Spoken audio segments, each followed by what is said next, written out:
Standard 10 students, हम लोग जो है रेस्पिरेशन चैप्टर स्टार्ट कर चुके हैं बायो में। उसमें एनएरोबिक रेस्पिरेशन के बारे में हम लोग पढ़े थे। तो एनएरोबिक में तुम लोग को कल मैं बताई थी कि oxidation of glucose in a series of reaction leading to the formation of pyruvate is called glycolysis. यानी यहाँ पे जो पायरुवेट है, ये जो ऑक्सीडेशन हो रहा है ग्लूकोज का, जो ग्लूकोज है C6H12O6, वो उसका ऑक्सीडेशन हो रहा है। वो ऑक्सीजन के साथ रिएक्शन करके CO2 और H2O रिलीज़ कर रहा है और एनर्जी भी। और ये एनर्जी क्या है? पायरुवेट है। तो ये पायरुवेट तुम लोग बस इतना जान लो कि पायरुवेट एक केमिकल है। जैसे उसका फार्मूला होता है C3H4O3, जिसे ऑक्सोप्रोपेनोइक एसिड भी कहते हैं। और ये सब अभी तुम लोग को अपर क्लास में डिटेल से पढ़ना है। अभी बस इतना जान लो कि पायरुवेट जो है एक सब्सटेंस है जो कि एनर्जी के रूप में कन्वर्ट होता है ग्लूकोज के ऑक्सीडेशन के कारण। तो बस ये इसका फार्मूला, ये सब तुम लोग को अभी समझ में नहीं आएगा। ये इस तरह से, ये इसका मॉलिक्यूलर फार्मूला, ये सब तुम लोग को अभी समझ में नहीं आएगा। इसका प्रोसेस अपर क्लास में तुम लोग को एक्सप्लेन किया जाता है।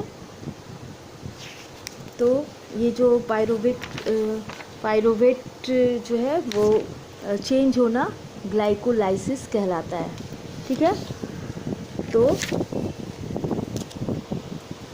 ये glycolysis mean splitting of sugar का क्या हो रहा है?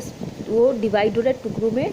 तो it takes place in all organism in the cytoplasm of the cell. और ये सारे ऑर्गेनिज्म के सेल के साइटोप्लाज्म में होता है। और जो इसका फर्स्ट स्टेज है रेस्पिरेशन का, it is the first stage of respiration both aerobic and anaerobic.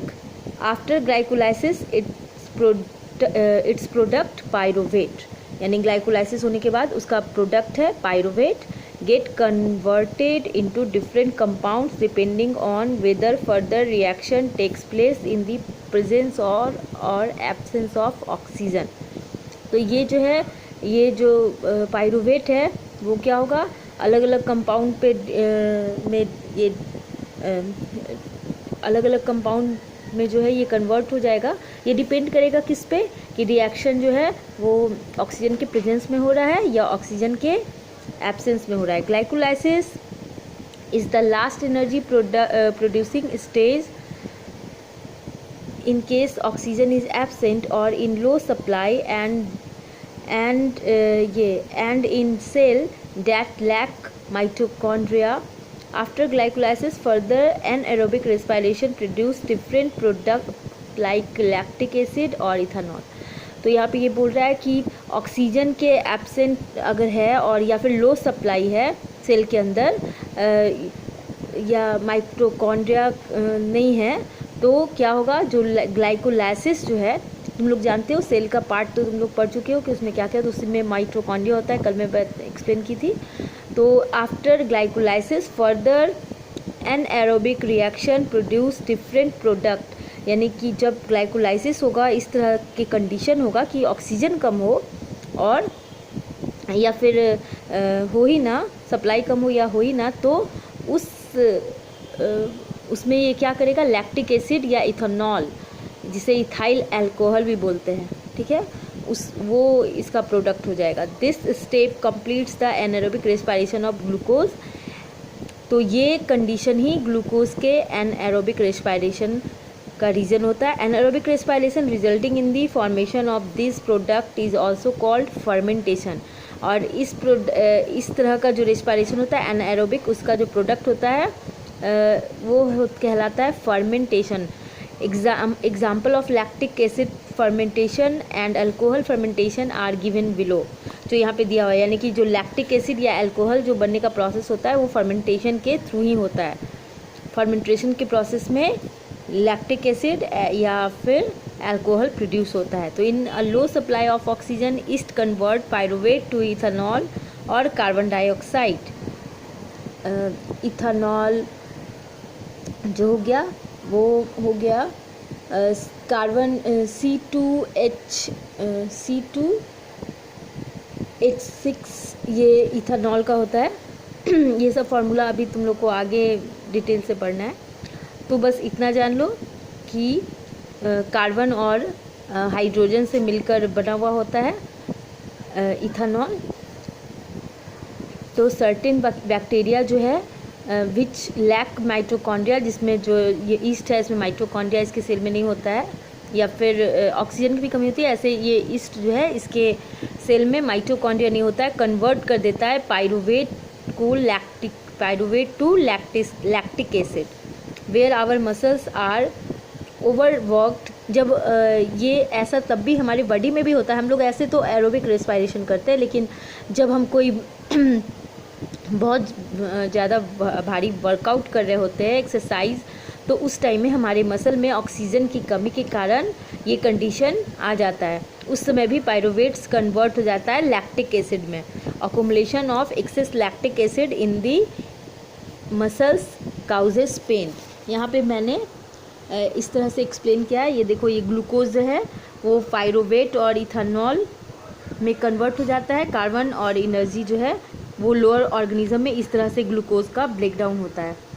लेकिन अगर ह्यूमन बीइंग में जब मसल्स के अंदर जब भारी वर्कआउट कर रहे होते हैं, तो इस तरह से जो है ग्लूकोज जो है पाइरुवेट से लैक्टिक एसिड में कन्वर्ट हो जाता है। तो यही इसी प्रोसेस को तुम्हारे बुक पेज नंबर जो है 12 में शो किया गया है। ग्लूकोज का पाइरुवेट प्लस ATP, ये इसका ग्लाइकोलाइसिस के ग्लूकोज का जो ग्लाइकोलाइसिस हो रहा है, तो उस इन साइटोप्लाज्म के अंदर, सेल के साइटोप्लाज्म के अंदर, तो पाइरुवेट प्लस ATP और एनर्जी रिलीज़ हुआ। ATP जो एनर्जी है, और अगर ये यहाँ पे इथेनॉल प्लस कार्बन हो रहा है कब, जब लैक ऑफ O2 है ईस्ट में, तब ये क्या दे रहा है, इथेनॉल प्लस कार्बन डाइऑक्साइड। और अगर प्रेजेंस ऑफ O2 इन ये जो है in mitochondria, carbon dioxide plus water plus energy देगा। उसके अलावा अगर O2 का लैक ऑफ O2 है ह्यूमन मसल में, जब भारी वर्कआउट कर रहे होते हैं, तो लैक्टिक एसिड ये प्रोड्यूस करेगा। तो यही प्रोसेस जो है ये एनाएरोबिक का है। इन एनाएरोबिक respiration a different path is followed after glycolysis.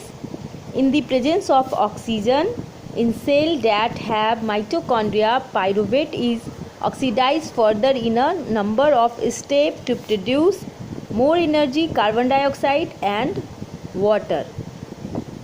तो एनाएरोबिक रेस्पिरेशन जो है उसका अलग डिफरेंट पाथ जो है वो शो किया गया है ग्लाइकोलाइसिस के बाद।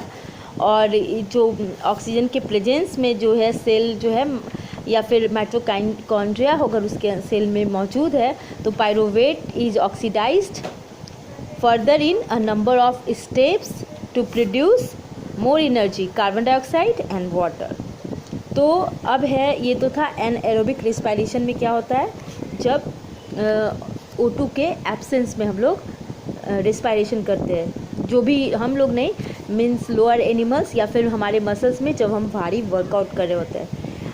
अब है एरोबिक रेस्पिरेशन। तो एरोबिक रेस्पिरेशन क्या है, the complete oxidation of food yielding carbon dioxide, water and energy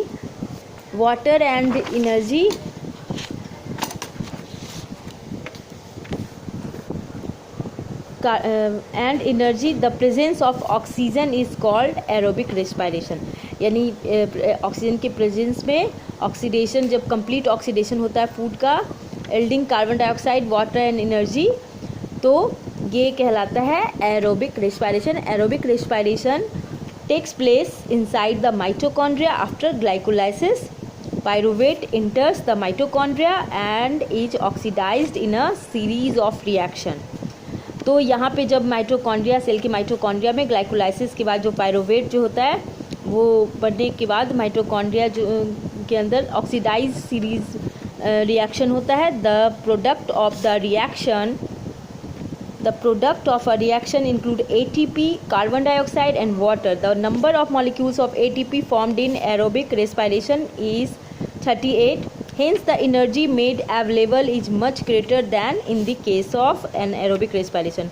तो anaerobic respiration में जो एनर्जी होता है वो बहुत ज़्यादा होता है एनारोबिक रेस्पिरेशन की अपेक्षा। तो इसे मैं नेक्स्ट क्लास में अच्छे से एक्सप्लेन करूँगी। Thank you.